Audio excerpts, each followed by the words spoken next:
So I know a lot of people don't know how to do urinalysis. They just have ideas on how to do and what to do. So I need another phone that I'm going to use as a timer, because if we do urinalysis, you need to have a timer. If you don't have a timer, then I don't know what kind of. You're supposed to do it for how many minutes? Should you have a timer? No, the timer should go up to 60 seconds. up to 120 seconds. So where's the time? Just saying, mom, expect Jani. Timer. Okay. So if I start the timer, stopwatch. Okay. So we need a stopwatch. So I'll put my stopwatch here. Okay. And then after I've put my stopwatch, so this is what I'm talking about. So after we dip in the urine, after you dip in the dipstick into the urine, you have to wait at least about 5 to 10 seconds. So minimum just 5 seconds at least. So after you get the 5 seconds, after you dip in 5 seconds, then you have to remove and put on a horizontal surface. The reason why we put on a horizontal surface is because we don't want the reagents to mix. So there is a reagent for glucose, reagents for bilirubin, reagent for specific gravity, so we don't want them to mix. Okay. So after that, you have to also know that the second thing is you take note of the timer. So since we have a timer, why are we having a timer? Why not just take urinalysis without a timer? The reason why is because of this. So as you can see, there are 6 seconds, 40, 45, 60. These are the timers you're supposed to follow to say, if that time I've put reaches 8 seconds, I'm going to take glucose, bilirubin, ketones, specific gravity. That's what it means. So it's not just a matter of you dipping in, then you come to read on your own. You are supposed to have a timer because of the specific time you're supposed to take these tests. Okay, so before you do anything with the reading, you have to make sure you have written everything. Like there's what we call documentation of urinalysis. So documentation of urinalysis, I'll just put this here. So before you start doing the actual procedure, I don't know where I've left my pen. Okay, it's here. So for documentation of the procedure, of course you have to divide. Do like this. Okay. Then you put the date. So date, of course, today is 14th, 24. Then the time, let's just say 11 hours. Okay, that's the time. Then the name of the patient, we are going to say, what's the name of the patient? Grace Mako.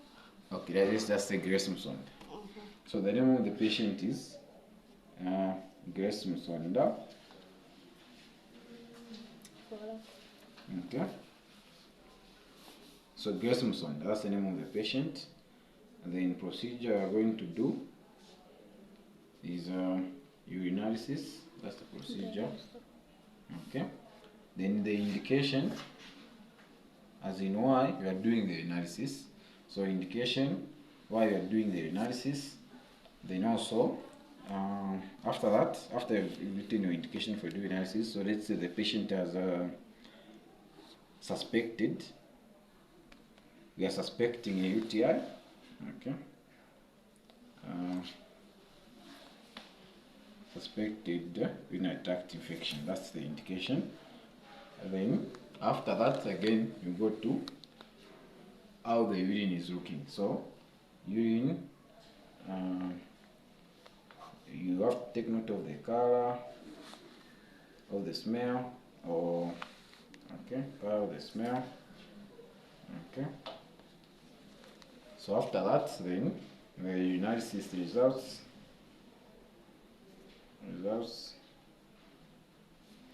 Okay. And then after taking the urinalysis results, then your plan. Okay, before your plan, your impression.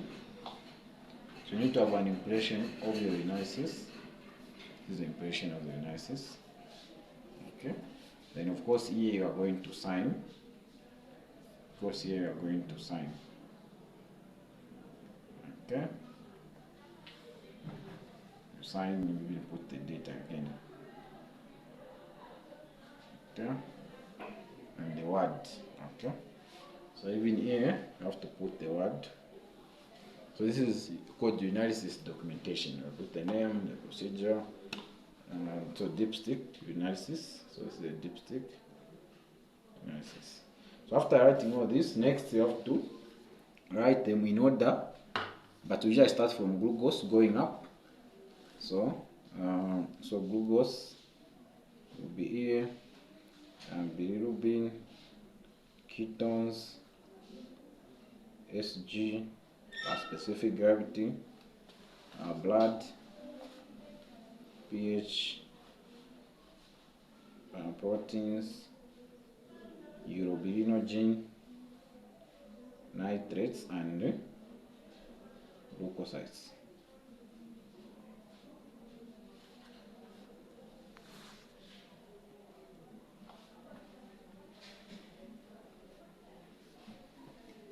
So this is our documentation table.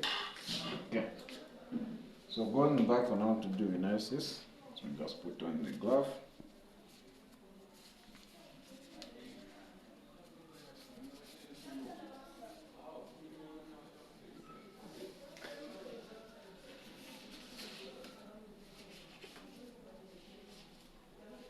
Okay, so going back on how to do analysis. So of course this is the urine of the patient, and this is our urine dipstick. Okay, so we have already written everything for documenting. Then this is our dipstick, and this is our urine. Okay, then so someone to help me with the timer. Okay, so just after I'll tell you when to start the timer. And like I said, you have to make sure the urine is on a flat surface. So initially I'm supposed to have a piece of paper, but this is where we usually put our urine. So, but initially you have to have a board. After I put in the urine, you have to put it horizontally. Then you start comparing to say, okay, glucose is at this point, or even you can even hold it like this. Then you'll be pointing out to say, okay, glucose is like this. Okay. So that's how you do. So this is the patient urine, as you can see. So this urine is it's straw colored. So this is straw colored. Okay. It's not foul smelling. Okay. So you are taking note before you do analysis. Take note of the urine, the color, the smell. Okay. If it was turbid, if it was frothy, if it was the bad, if it was foul smelling, these are the things we can be taking note of. Okay. Then after that, you put in your urine. You have to make sure all the reagents are in for at least 5 seconds. Okay, even 3 seconds is acceptable. Okay, think you are done. Then you put horizontally, then the timer can start the timer. Okay, so the timer has been started. Okay, so I can remove one glove for documentation.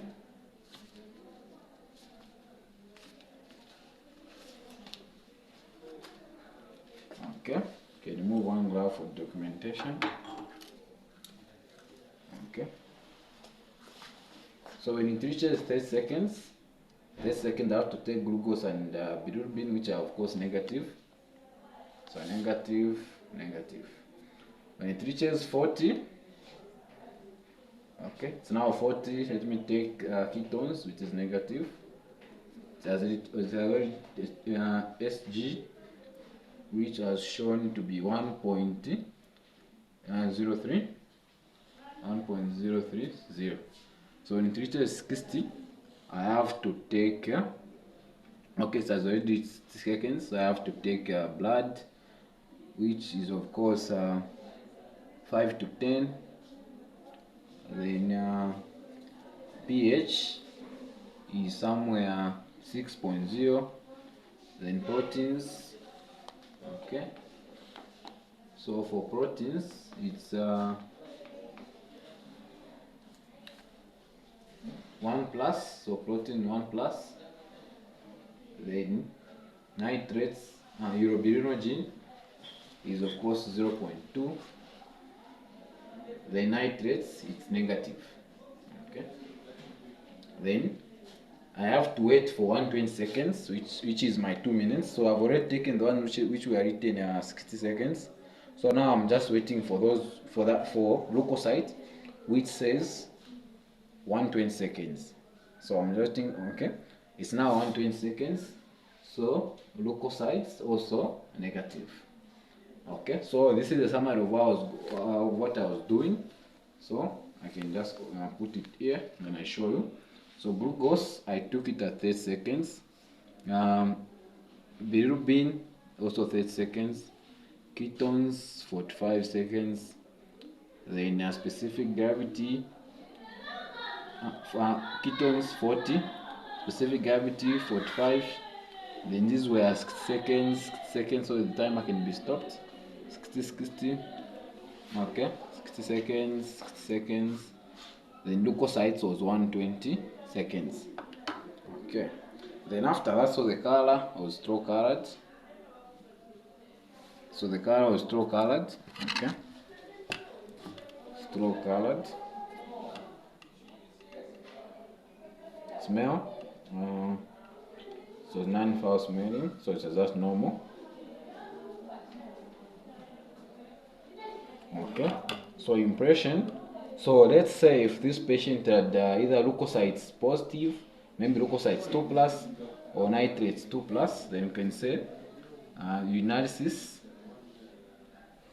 suggestive of UTI. That's if the patient had leukocytes positive leukocytes or positive nitrates, especially on the nitrate part, because these two can be used to assess whether someone has any problem with the